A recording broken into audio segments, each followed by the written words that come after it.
أيها الحضور الكرام، رسالة أبت إلا الظهور، خفقة محب ونبضات قلب. بصفتي أنني تخرجت من هذه الدورة عام 1435، ضبطت وحفظت القرآن دون سن 10، فكانت المبشرات والخيرات والبركات. قال لنا فضيلة الشيخ صالح أزمع حفظه الله أن في أول لقاء في الدورة أن المتميزين في هذه الدورة والحاصلين على درجة 100 يذهبوا لحفظ الحديث النبوي في المدينة المنورة. وعلى هذا التوجيه ذهبت وبدأت الحفظ، وانتهيت بحمد الله من دواوين السنة 18، وهي المتفق عليه، وصحيح البخاري، وصحيح مسلم، وسنن أبي داود والترمذي والنسائي وابن ماجة ومالك والدارمي، ومسند الإمام أحمد وابن حبان وابن خزيمة ومالك والطبراني والحاكم وابن أبي شيبة وأبي يعلى والبزار وإسحاق.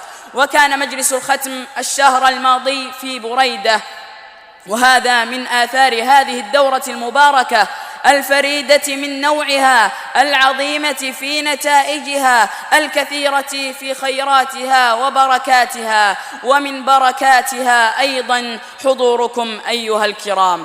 رسالتي إلى زملائي وإخواني الحفاظ: هنيئا لكم ما أنتم فيه من نعمة، أرادكم ربكم حملة لكتابه العزيز، فخذوه بقوة لتكونوا هداة هذه الأمة.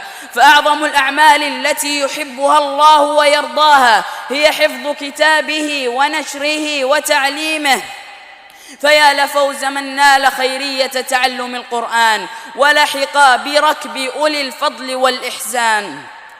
أيها الحفاظ، أنتم في مقام عظيم، فاعلموا أن القرآن له تلاوتان: التلاوة الأولى تلاوة لفظية، كما كان جبريل يعلم الرسول صلى الله عليه وسلم، والرسول يعلم الصحابة، وهكذا خلف عن سلف، وقد دلت النصوص على فضل هذه القراءة.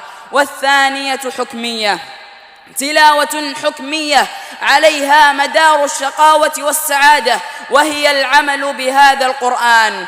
وهذا النوع هو الغاية من نزول القرآن العظيم.